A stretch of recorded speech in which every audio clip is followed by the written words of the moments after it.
Hello my dear sweet learners, welcome back to another new video.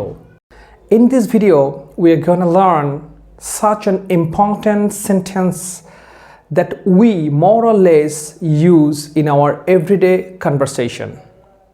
আজকের ভিডিওটি অত্যন্ত গুরুত্বপূর্ণ একটি টপিক নিয়ে চলো আর দেরি না করে শুরু করা যাক।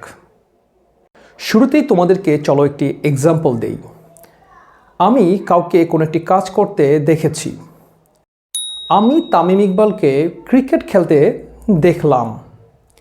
অর্থাৎ তামিম ইকবাল ক্রিকেট খেলা শুরু করেছে এবং শেষ করেছে, দুইটাই আমি দেখেছি। এটা হচ্ছে এক ধরনের দেখা। আরেকটা সেন্টেন্সে যদি আমি বলি আমি তামিম ইকবালকে ক্রিকেট খেলতে দেখলাম, এখানে তামিম ইকবাল খেলাটি শুরু করেছে এবং খেলছিল, কিন্তু সে খেলাটি শেষ করেছিল কিনা সেটা আমি দেখিনি। এই একটি দেখা, অর্থাৎ এখানে দুই ধরনের দেখার দুটি এক্সাম্পল আমরা দেখেছি। একটা হচ্ছে কাউকে কোনো একটা কাজ করতে দেখেছিলাম এবং সেটা শেষ করতে দেখেছি, আরেকটি হচ্ছে কাউকে কোনো একটি কাজ করতে দেখেছিলাম কিন্তু শেষ করতে দেখিনি। সো যদি কোনো কাজ শেষ করতে দেখি, যেমন তামিম ইকবাল ক্রিকেট খেলেছিল এবং এটা আমি দেখেছিলাম, I saw Tamim Iqbal play cricket, অর্থাৎ আমি তামিম ইকবালকে খেলাটি শুরুও করতে দেখেছিলাম, শেষও করতে দেখেছিলাম। এক্ষেত্রে আমি কি বলেছি? I saw Tamim Iqbal play cricket.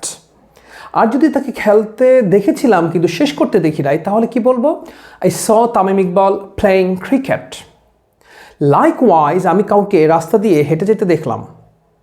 So আমি তার কাউকে দেখেছিলাম, সেটা সে একেবারে হেঁটে হেঁটে একেবারে কোথায় চলে গেছে আমি জানি না, সে থেমেছিল কিনা সেটাও আমি জানি না। সো আমি কি বলবো?